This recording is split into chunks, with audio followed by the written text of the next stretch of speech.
साथियों नमस्कार, स्वागत है आपका अपने चैनल सक्सेस जंक्शन एक कदम सफलता की ओर में। और हम लेकर के आ गए आपके लिए UPSC, MPPSC, UPSI, banks, SSC, railway, अन्य सभी परीक्षाओं की दृष्टि से अति महत्वपूर्ण 360 डिग्री करंट अफेयर।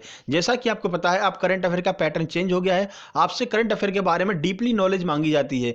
किसी भी प्रश्न को आप तभी सॉल्व कर सकते हैं जब आपको उस प्रश्न के बारे में अधिक से अधिक जानकारी होगा। और ऐसे ही प्रश्नों को अभी आईबी के एग्जाम में देखा गया है। तो उसी पैटर्न को बेस बना करके हम लेकर के आ गए आपके लिए आज की करंट अफेयर क्लास। चलिए शुरुआत करते हैं। सबसे पहले आपको बताते हैं कि आज के सेशन में क्या क्या होने वाला है। आइए देखते हैं।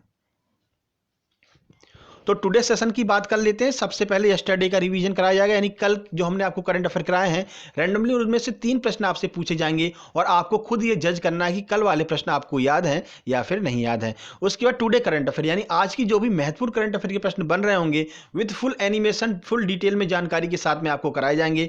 उसके बाद मध्य प्रदेश करंट अफेयर के जो भी महत्वपूर्ण प्रश्न होंगे वो कराए जाएंगे आपको। उसके बाद स्टैटिक जीके, जैसा कि आपको पता है स्टैटिक जीके हर एक एग्जाम में देखने को मिलती है, तो स्टैटिक जीके के कुछ महत्वपूर्ण प्रश्नों को कराया जाएगा। उसके बाद में होमवर्क विद स्क्रीनशॉट, यानी कि कल हमने आपसे एक प्रश्न पूछा है, उसका जवाब जिन लोगों ने दिया है उनके आंसर विद स्क्रीनशॉट के साथ में आपको स्क्रीन पर दिखाई देंगे। उसके बाद में टुडे होमवर्क, यानी कि आज हम आपसे एक प्रश्न पूछेंगे जिसका जवाब देने पर कल वाली वीडियो में आपका नाम भी देखने को मिलेगा। तो वीडियो को अंत तक जरूर देखिएगा, बहुत महत्वपूर्ण जानकारी आपको देखने को मिलने वाली है। तो चलिए शुरुआत करते हैं। सबसे पहले कल के 3 प्रश्नों का रिवीजन कर लेते हैं। आइए देखते हैं रिवीजन वाला पहला प्रश्न। देखिए,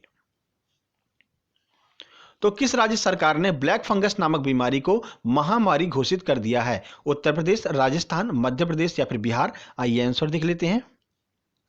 सही आंसर है बी, यानी कि राजस्थान सरकार ने ब्लैक फंगस नामक बीमारी को अभी हाल ही में महामारी घोषित कर दिया है। आइए अगला प्रश्न देखते हैं। अगला प्रश्न है, अभी हाल ही में किस राज्य सरकार ने ICU and oxygen on wheels सेवा की शुरुआत की है?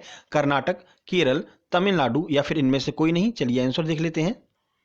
सही आंसर है ए, यानी कि कर्नाटक राज्य सरकार ने भी हाल ही में ICU and oxygen on wheels सेवा की शुरुआत की है। आइए रिवीजन का आखिरी प्रश्न देख लेते हैं। देखिए, अभी हाल ही में किस संगठन के द्वारा ऑक्सीजन रिसाइकलिंग सिस्टम तैयार किया गया है? Indian air force, DRDO, Indian navy या फिर इंडियन आर्मी? चलिए इसका आंसर देख लेते हैं।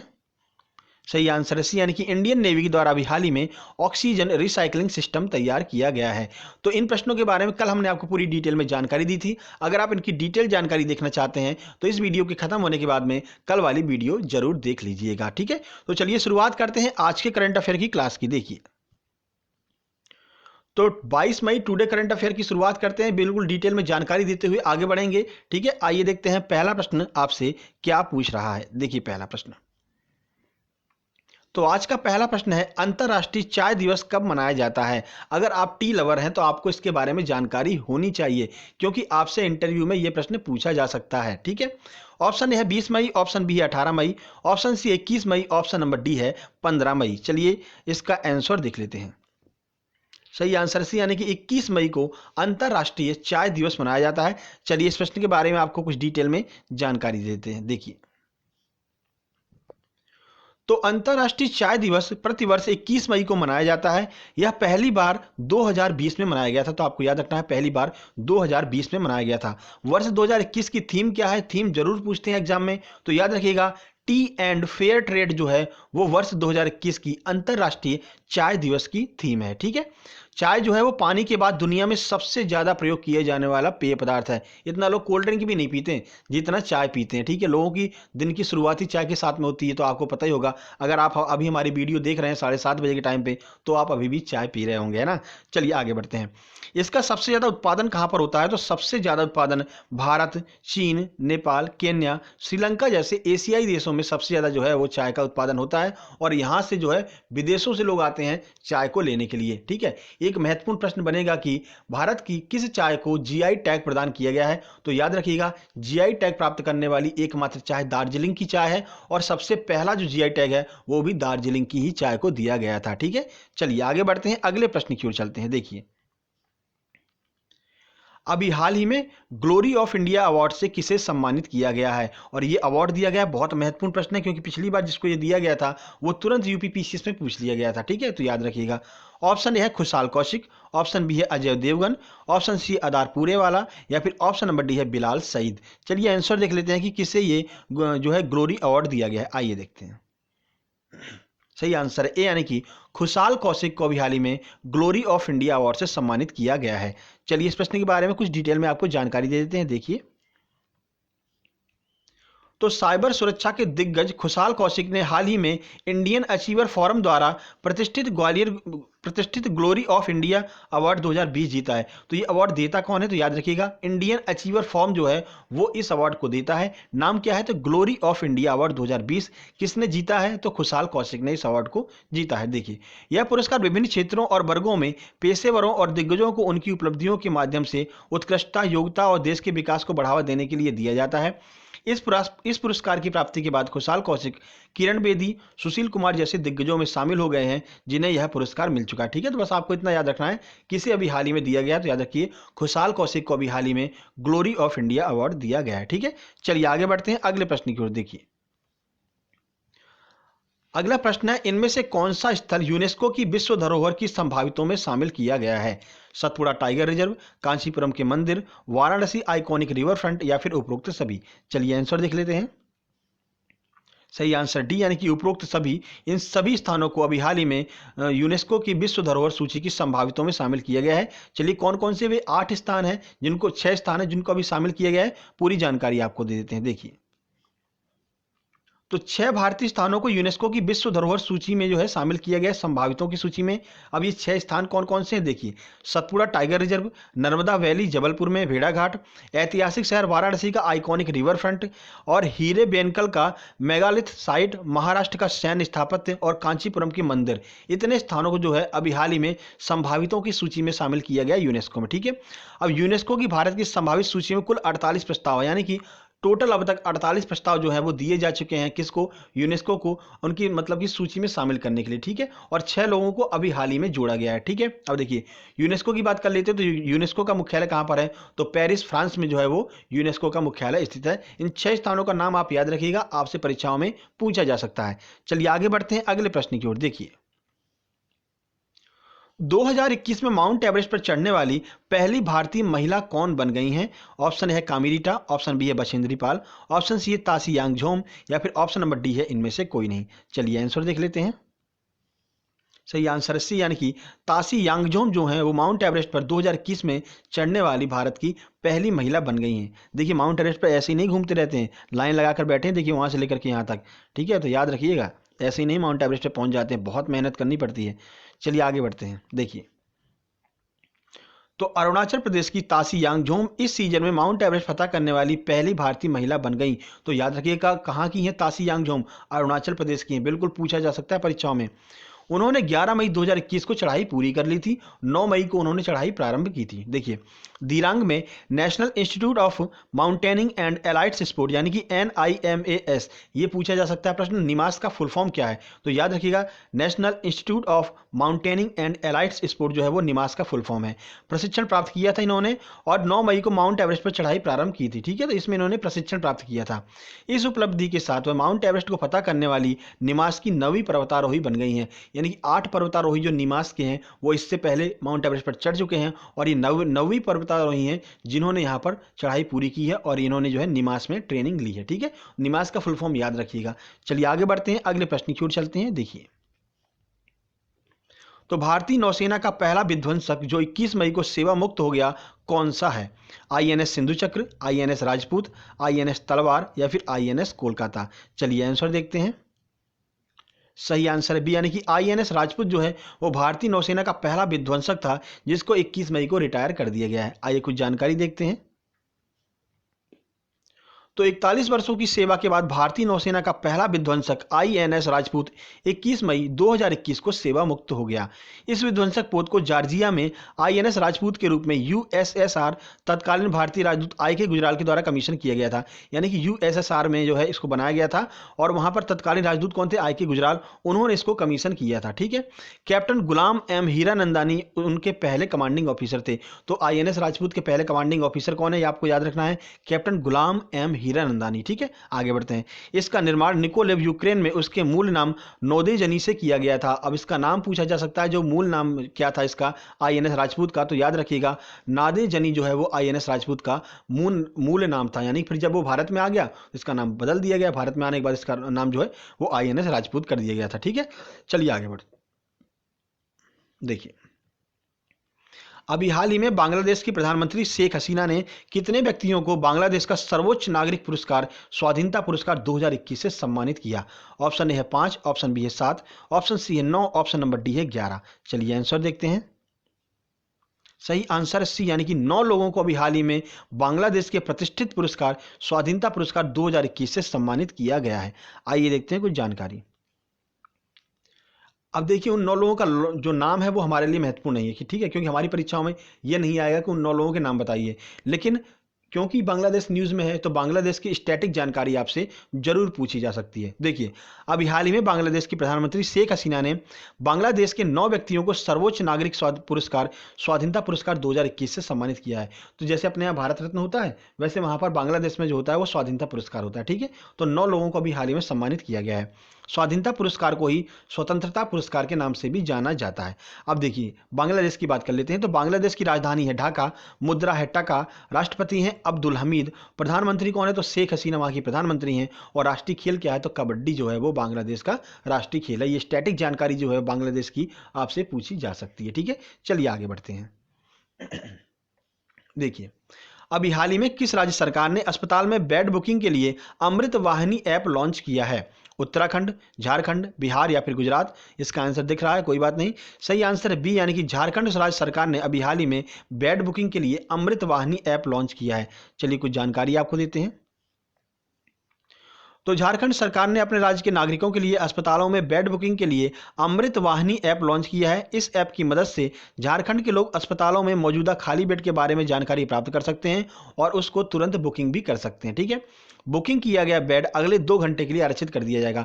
यानी अगर आप 2 घंटे में वहां पर पहुंच जाते हैं तो ठीक है, अगर आप 2 घंटे के बाद पहुंचते हैं तो कोई गारंटी नहीं कि आपको वो बेड मिल ही जाए, किसी और को भी दिया जा सकता है। ठीक है, अब देखिए, झारखंड के मुख्यमंत्री कौन है? तो हेमंत सोरेन जो है वो झारखंड के मुख्यमंत्री हैं। राज्यपाल कौन है? तो द्रौपदी मुर्मू झारखंड की राज्यपाल हैं और राजधानी वहां की रांची है। ठीक है, चलिए आगे बढ़ते हैं। देखिए, तो यहां पर आपकी टुडे करंट अफेयर के महत्वपूर्ण जितने भी प्रश्न थे वो समाप्त होते हैं। अब आपकी यहां से स्टार्ट होती है 22 मई टुडे एमपी करंट अफेयर। चलिए देखते हैं पहला प्रश्न। देखिए, अभी हाल ही में मैं भी कोरोना वॉलंटियर अभियान की शुरुआत मध्य प्रदेश के किस स्थान पर की गई है? मुरैना, दतिया, भिंड या फिर ग्वालियर? चलिए आंसर देखते हैं। सही आंसर है बी, यानी कि दतिया में अभी हाल ही में मैं भी कोरोना वॉलंटियर अभियान की शुरुआत की गई है। डॉक्टर नरोत्तम मिश्रा ने जो है यहां पर पुरस्कार भी प्रदान किए हैं। चलिए देखते हैं कुछ जानकारी। तो अभी हाल ही में मैं भी कोरोना वॉलंटियर अभियान की शुरुआत मध्य प्रदेश के दतिया नामक स्थान से हुई है।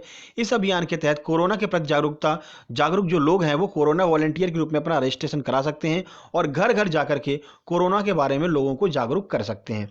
इस अभियान के तहत केंद्रीय गृह मंत्री डॉक्टर नरोत्तम मिश्रा ने 415 कोरोना वॉलंटियर्स को कोरोना किट प्रदान की है। ठीक है, तो अभी हाल ही में आपको पता है कि दतिया में ही अभी कुछ दिनों से जो डॉक्टर नरोत्तम मिश्रा गृह मंत्री हैं मध्य प्रदेश के, वहां पर अभी कुछ दिनों से यहाँ पर जो है दतिया में ही रह रहे हैं कुछ दिनों से जो है। ठीक है, उन्होंने 415 जो कोरोना वॉरियर्स के लिए किट होती है, कोरोना किट, वो प्रदान की है 415 लोगों को। ठीक है, दतिया में ही कुछ दिन पहले डॉक्टर मिश्रा ने गरीबों को खाद्यान्न सामग्री भी वितरित की थी। कुछ दिन पहले हमने आपको एक करंट अफेयर वाला प्रश्न कराया भी था कि डॉक्टर मिश्रा ने जो है दतिया में खाद्यान्न सामग्री जो है गरीबों के लिए वितरित की है। ठीक है, चलिए आगे बढ़ते हैं। देखिए,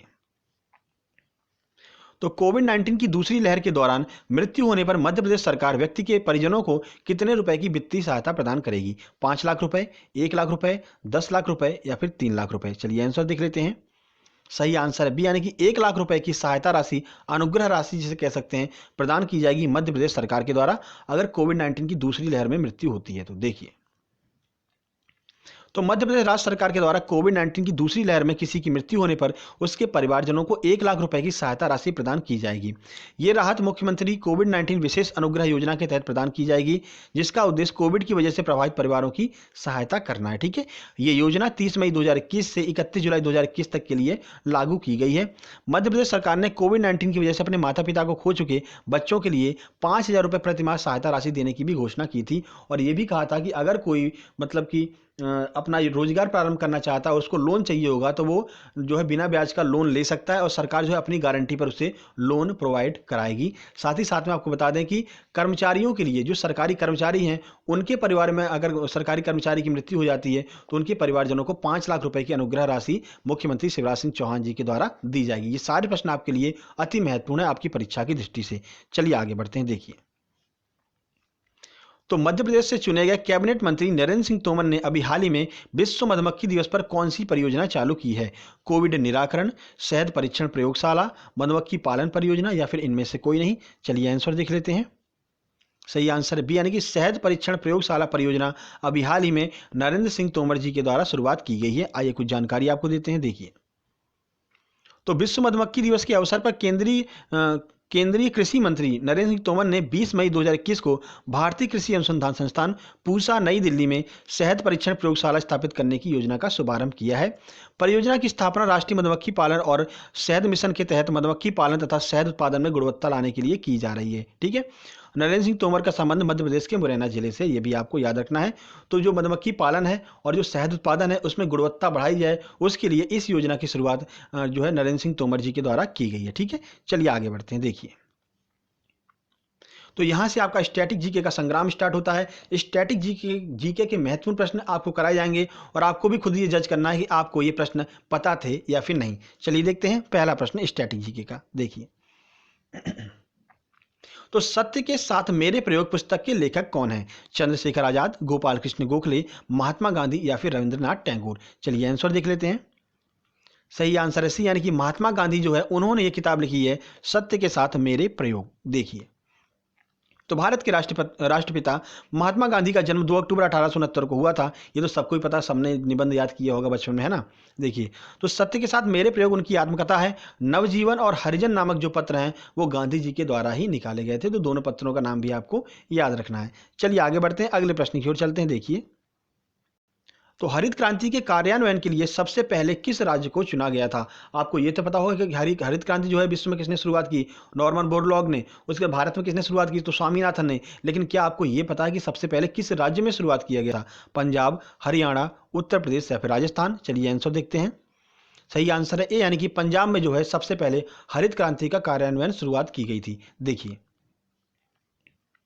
तो हरित क्रांति के कार्यान्वयन के लिए सबसे पहले पंजाब राज्य को चुना गया था, क्योंकि यहाँ पर 5 नदियां होने की वजह से पानी की पर्याप्त मात्रा थी तथा कृषि उत्पादन में पंजाब का रिकॉर्ड भी अच्छा था। ठीक है, इसलिए सबसे पहले पंजाब को चुना गया था, क्योंकि वहाँ पर 5 नदियां उपस्थित थी। और 5 नदियों के बारे में कल वाली वीडियो में हमने आपको पूरी जानकारी दी है, आपको याद ही होगा। कल भी हमने आपका स्टैटिक का एक प्रश्न ऐसा ही आ गया था, या शायद करंट अफेयर का एक प्रश्न ऐसा ही आ गया था, जिसमें पंजाब के बारे में बात की गई थी। तो हमने पंजाब की 5 नदियों के बारे में आपको पूरी जानकारी दी थी। कल वाली वीडियो बहुत महत्वपूर्ण है, जाकर के एक बार जरूर देखिएगा।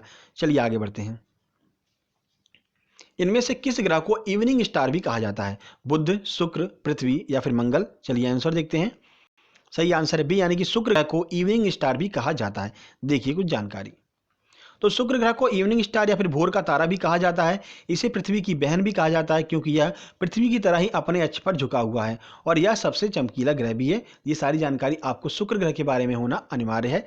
चलिए आगे बढ़ते हैं। देखिए, तो कल के प्रश्न की बात कर लेते हैं। कल हमने आपसे प्रश्न पूछा था कि भारत का नेपोलियन किसे कहा जाता है? तो समुद्रगुप्त को भारत का नेपोलियन कहा जाता है। आइए देखते हैं किस किसने आंसर दिया है। तो साक्षी द्विवेदी ने यहाँ पर बिल्कुल सही आंसर दिया है। सोनम ठाकुर ने यहाँ पर सही बताया समुद्रगुप्त।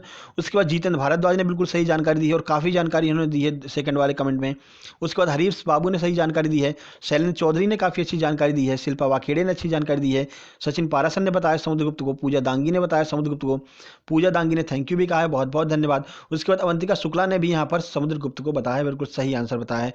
आप लोग एक दूसरे के कमेंट को जरूर पढ़ लीजिए, क्योंकि हर एक जो कमेंट है वो अपने बारे में जो अतिरिक्त जानकारी, यूनिक जानकारी देता है, तो आपस में कमेंट को इंटरचेंज करके अधिक से अधिक जानकारी प्राप्त कर सकते हैं। ठीक है, चलिए आगे बढ़ते हैं और देखते हैं आज का महत्वपूर्ण प्रश्न क्या है, जिसका जवाब आपको कमेंट बॉक्स में देना है। आइए देखते हैं। तो महात्मा गांधी को सबसे पहले राष्ट्रपिता कहकर के किसने पुकारा था? प्रश्न एक बार फिर से देख लीजिए। महात्मा गांधी को सबसे पहले राष्ट्रपिता कहकर के किसने पुकारा था?